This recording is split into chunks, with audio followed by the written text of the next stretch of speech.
Good evening, and welcome to another edition of Michael Badaway Live. I'm your host, Michael Badaway.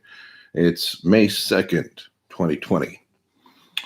Hope you're having a good day. So far, I would say it's pretty standard for this day and age, whatever that means, whatever day and age, the virus day and age. The world numbers here, we've got 3.4 million people across the globe infected with the virus.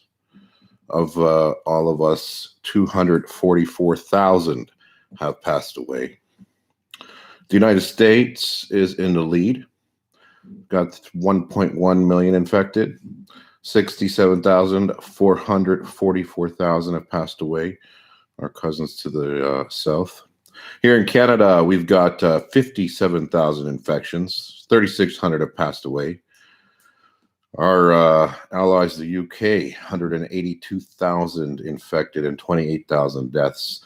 Australia, 6,700 infected, 93 deaths. And the center of the world, Egypt, with 6,193 infected, 415 dead in Egypt thus far. Of course, everybody's still counting. Here in my home province of Ontario, 17,000 have been infected with COVID-19. 1,176 of us have died. Interesting to note, Sweden, who took no measures to protect themselves, no social distancing, no draconian measures of any type, has 22,000 infections. 2,669 people have passed away thus far in Sweden.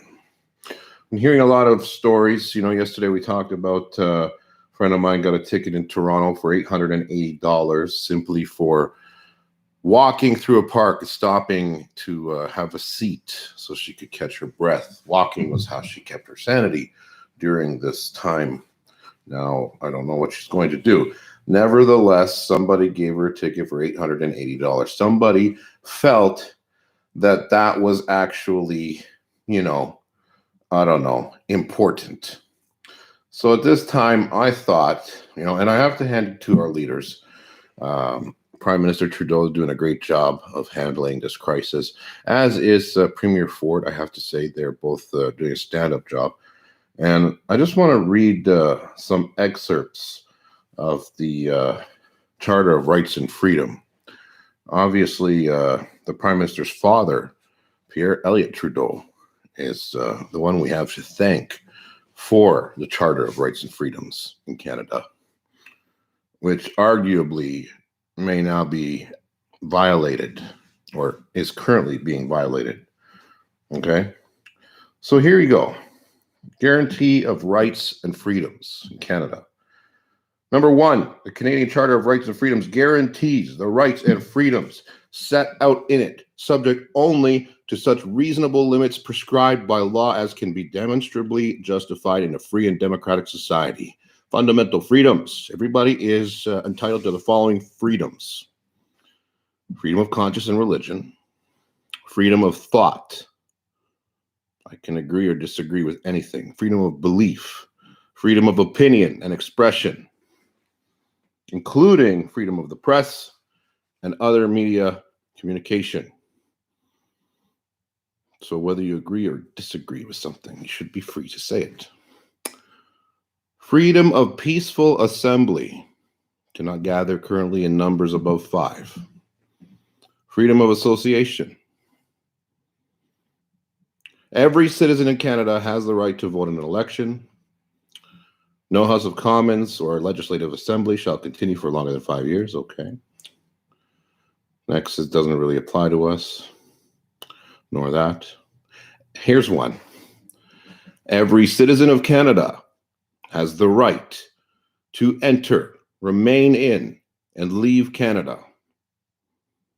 Every citizen of Canada and every person who has the status of permanent resident of Canada has the right to move, take up residence in any province, pursue the gaining of livelihood in any province. The rights specific to subsection 2 and 3 are subject to any laws or practices, obviously, and any reasonable residency requirements, blah, blah, blah. But here you go. You should be able to move around freely. You should be able to leave the country as you wish and come back. Now, obviously, these rights can be revoked in a time of emergency. They haven't been, there's a clause that they would need to invoke to actually remove these rights has not been invoked by the government.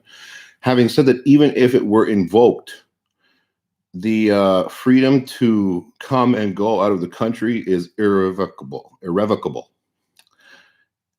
It's irrevocable.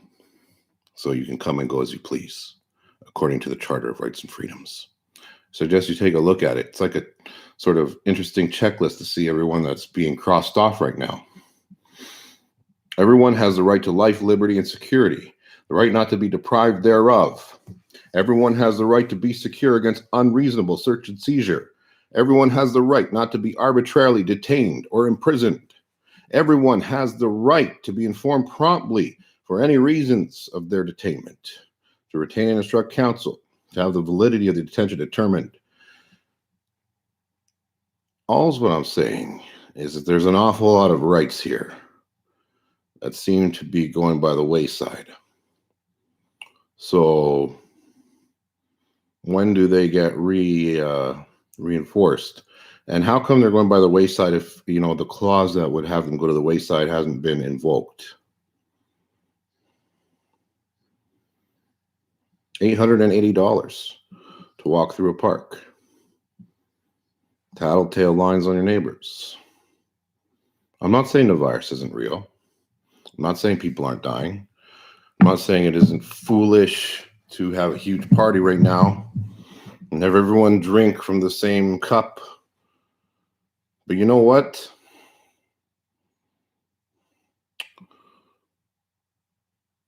I want to know when things will get back to normal.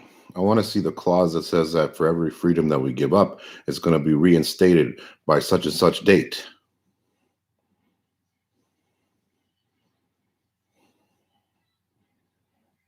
Would you take a mandatory vaccine? Would you take a vaccine that had a chip to determine whether or not you've been vaccinated easily?